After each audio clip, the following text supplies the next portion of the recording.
बुलेटिनच्या सुरुवातीला एका महाविद्यालयीन वादासंदर्भातली बातमी। महाविद्यालयातल्या हिजाब बंदी विरोधात मुंबई उच्च न्यायालयात याचिका दाखल करण्यात आली आहे। मुंबईतल्या चेंबूरमधल्या ट्रॉम्बे शिक्षण संस्थेच्या NG आचार्य आणि DK मराठे कॉलेज विरोधात विद्यार्थिनींनी हायकोर्टात याचिका दाखल केली आहे। कोणत्या अधिकारात महाविद्यालयाने ड्रेस कोडच्या नावाखाली हिजाब, बुरखा, नकाब, टोपीवर बंदी घातली असा सवाल याचिकेतून विचारण्यात आलाय। महाविद्यालय प्रशासनासह मुंबई विद्यापीठ, राज्य सरकार, केंद्र सरकार याचिकेत प्रतिवादी करण्यात आलाय। 19 जून रोजी सुनावणी घेण्याचं हायकोर्टाकडून निश्चित करण्यात आलंय।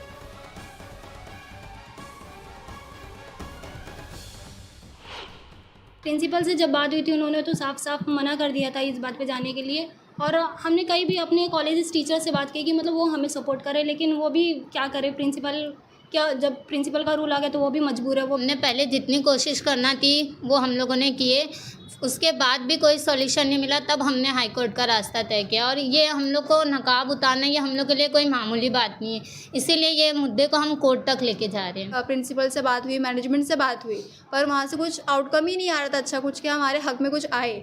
बस वो हमें एक तारीख दे जा रहे हैं या बात कर रहे हैं कि हम बात करेंगे, बताएंगे, कुछ आउटकम ही नहीं आ रहा है ना वहाँ से। तो फिर हम क्या करेंगे? अभी कॉलेज भी चालू हो गया, फिर वो प्रेशर कर रहे हैं हमारे ऊपर कि अब बुरखा निकाले। कुठलीही संस्था आणि त्याच्यामध्ये शिक्षण संस्था चालवायची झाल्यास त्याच्यामध्ये शिस्तीला खूप महत्त्व असतं आणि ही शिस्त लावण्यासाठी एक नियम बनवले जातात। असे नियम आम्ही बनवलेले आहेत। हे नियम कधीसुद्धा मुलांच्या भल्यासाठीच असतात।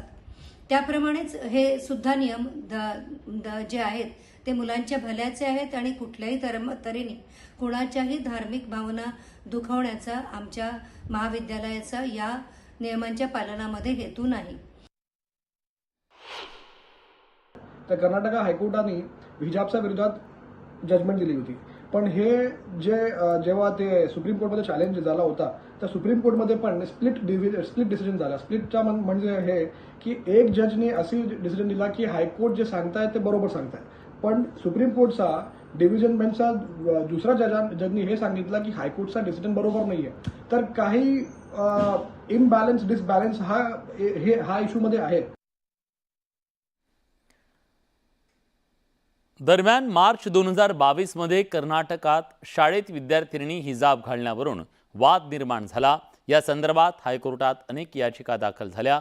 या याचिकांवर कोर्टानं काय निरीक्षण नोंदवलंय जाणून घेऊयात। मार्च 2022 मध्ये हिजाब संदर्भातल्या याचिका फेटाळल्या गेल्या। हिजाब हा धर्माचा अविभाज्य भाग नाही। हिजाब घालणं इस्लाममध्ये बंधनकारक नाही। हिजाबचा निर्णय शाळा प्रशासनाचा असेल असंही कोर्टानं म्हटलं।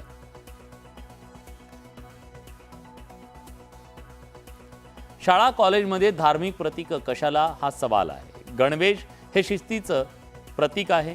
हिजाबला परवानगी दिल्यास इतरांना मुभा द्यावी लागेल। शस्त्र, रुद्राक्ष आणि विशिष्ट रंगाच्या शॉल परिधान करतील।